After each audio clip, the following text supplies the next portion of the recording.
Hey guys, सो आज से हम लोग चालू करेंगे हमारा स्टैंडर्ड्स ऑन ऑडिटिंग का रिवीजन लेक्चर्स। बहुत ही शानदार रिवीजन लेक्चर्स होने वाले हैं। इनको ध्यान से सुनना, ध्यान से समझना, और जो भी चीज़ें लिखी हुई है उनको ध्यान से अगर तुम देख भी लोगे, इस वीडियो को 2-3 बार भी देख लोगे, तुम्हारा बहुत ही अच्छे से एसेस वगैरह सब रिवीजन हो जाएंगे। स्टार्टिंग बेसिस ऑफ एसेस से कर रहे कि S R Es, S Q Cs, S R S, ये सब होते क्या हैं, इनकी नॉलेज जरूर रखना है। ये MCQ पॉइंट ऑफ व्यू से बहुत इंपॉर्टेंट रहेंगे, ठीक है ना। और धीरे धीरे सारे ऐसे इसकी वीडियो आएगी तो कनेक्टेड रहना, बहुत ही ज़्यादा मज़ा आएगा। तो देखो, ऐसे बेसिक के बारे में आज हम बात करेंगे। देखो अश्योरेंस, देखो इसके बारे में बात करते हैं। सबसे पहले CA, देखो प्रैक्टिशनर, CA को प्रैक्टिशनर कर रखा है। ये 2 तरीके की सर्विसेज प्रोवाइड करता है। एक है अश्योरेंस सर्विसेज, दूसरी है नॉन अश्योरेंस सर्विसेज। अब अश्योरेंस 3 तरीके की होती है। सबसे पहले एब्सोल्यूट, कि भाई जो मैं बता रहा हूँ, जो अश्योर कर रहा हूँ वो 100 ट्रू एंड करेक्ट है, ना कि true and fair. True and correct मतलब 100% करेक्ट है, और रीज़नेबल मतलब रीज़नेबली करेक्ट है, मतलब 100% करेक्ट नहीं है।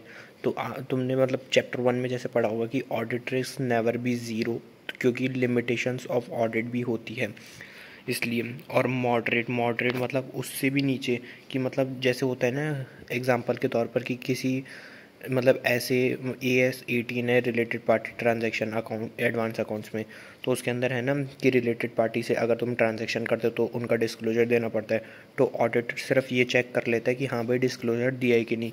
तो इसे कहते हैं मॉडरेट, मतलब जस्ट एक व्यू कि हाँ भाई उसने दिया है डिस्क्लोजर। अगर वो उसके अंदर जो डिस्क्लोजर उसने दिया है उसमें कोई रिस्क ऑफ मटेरियल मिसस्टेटमेंट तो नहीं है, वो भी वो चेक करता है, तो उसे कहते हैं रीजनेबल अश्योरेंस। और एब्सोल्यूट मतलब कुछ भी दिक्कत नहीं है किसी भी चीज़ में, पूरे AS में जो भी चीज़ें हैं वो सारी कंप्लाई विद फॉलोड है और प्रॉपरली उसने दिखाई है, शोन करिए सब, तो वो एब्सोल्यूट, ठीक है ना। अश्योरेंस सर्विसेज की सबसे पहले बात करते हैं। इसमें जो रिपोर्टिंग पार्टी होती है वो एक सब्जेक्ट मैटर देती है। रिपोर्टिंग पार्टी मतलब वही कंपनी मैनेजमेंट जिसका ऑडिट होने जा रहा है। सब्जेक्ट मैटर मतलब फाइनेंशियल इन्फॉर्मेशन वगैरह वो देती है प्रैक्टिशनर को। प्रैक्टिशनर मतलब वही चार्टर्ड अकाउंटेंट को देती है, जो कि इवेल्युएट करता है और बहुत सारे क्राइटेरिया पर ओपिनियन देता है। अब क्राइटेरिया भी अपन आगे क्राइटेरिया मतलब बहुत सारे क्राइटेरिया मतलब बहुत सारी चीज़ें वो फॉलो करके उस हिसाब से वो अपना ओपिनियन देता है, जिससे कि इंटेंडेड यूज़र्स को वो अश्योरेंस प्रोवाइड करता है, जिससे इंटेंडेड यूज़र्स अपना डिसीजन ले सकते हैं। दूसरी सर्विसेज होती है नॉन अश्योरेंस सर्विसेज। इसमें वो कोई अश्योरेंस नहीं देता कि जो ये चीज़ मैं बता रहा हूँ, ये जो मैं बता रहा हूँ वो सही है, ऐसा वो अश्योरेंस सर्विसेज नहीं होती है। जैसे कि account writing, compilation, tax representation, इसमें CA का मतलब कोई भी अश्योरेंस प्रोवाइड नहीं करता वो। अब आगे बात करते हैं। देखो अश्योरेंस सर्विसेज भी 2 काइंड की होती है, 2 तरीके की। ऑन हिस्टोरिकल फाइनेंशियल स्टेटमेंट, जो फाइनेंशियल स्टेटमेंट बन चुके हैं उनके बारे में, या फिर जो बनने वाले हैं वो। और दूसरा होता है other than historical financial statements.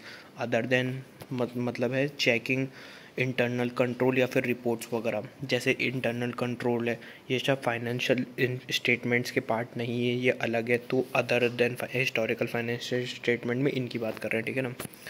अब बात करते हैं ऑन हिस्टोरिकल फाइनेंशियल स्टेटमेंट। जो फाइनेंशियल स्टेटमेंट पर जो ऑडिटर अश्योरेंस सर्विसेज देता है, उसमें अगर वो नॉट एब्सोल्यूट बस रीजनेबली अश्योरेंस, इसका देखो मैंने ऊपर तुम्हें मीनिंग बताई दिया।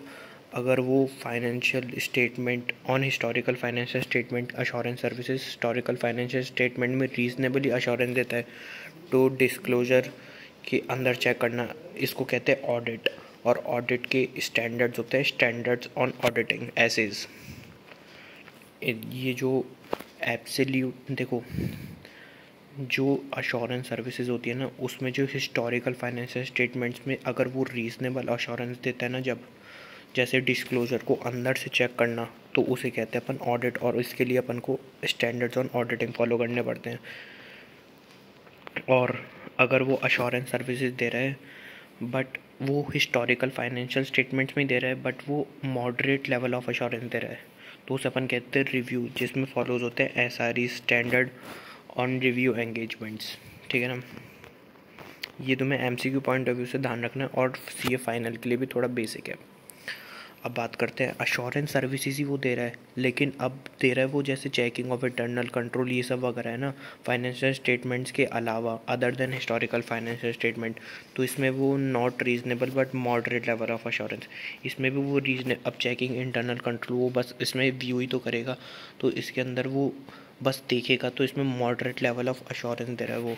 इसलिए इसमें इसको कहेंगे अपन अश्योरेंस दे रहा है वो, जिसमें फॉलो होंगे standards on assurance and engagements. इसमें ये फॉलो होंगे स्टैंडर्ड्स ऑन अश्योरेंस एंगेजमेंट्स, ठीक है ना।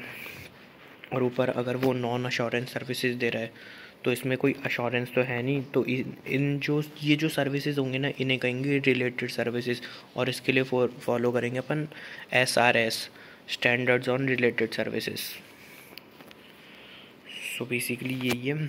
और जो ऑडिट की जो क्वालिटी मेंटेन होगी उस वो डिफ़ाइन होगी SQC में, और SQC सिर्फ अभी तक SQC 1 ही आया है, उसके अलावा 99 तक की इसकी सीरीज़ है बट वो अभी तक आई नहीं है।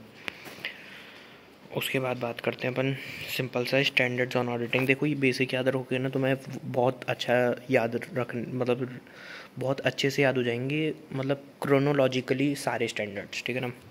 अब एक ऑडिटर है वो ऑडिट करने जा रहा है तो उसको जनरल प्रिंसिपल और उनकी रिस्पॉन्सिबिलिटी कौन कौन से प्रिंसिपल्स है और कौन कौन सी उसकी रिस्पॉन्सिबिलिटीज़ है जो वो फॉलो करेगा वो डिसाइड करेंगे अपन ऐसे 200 से लेकर 299 तक, ठीक है ना। उसके बाद risk assessment and response to the assessed risk assessment मतलब रिस्क कैसे ढूंढेगा और उसका क्या रिस्पॉन्स करेगा ये अपन डिसाइड करेंगे 300 to 499 में।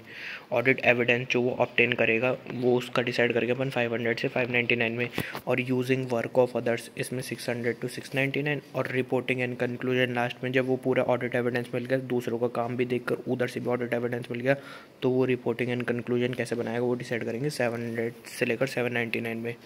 तो यही था इस वीडियो में, ये तो बेसिक थी। अगर अच्छी लगी हो तो लाइक, सब्सक्राइब और शेयर कर देना, और आगे धीरे धीरे सारे ऐसे की वीडियो आती जाएगी अब।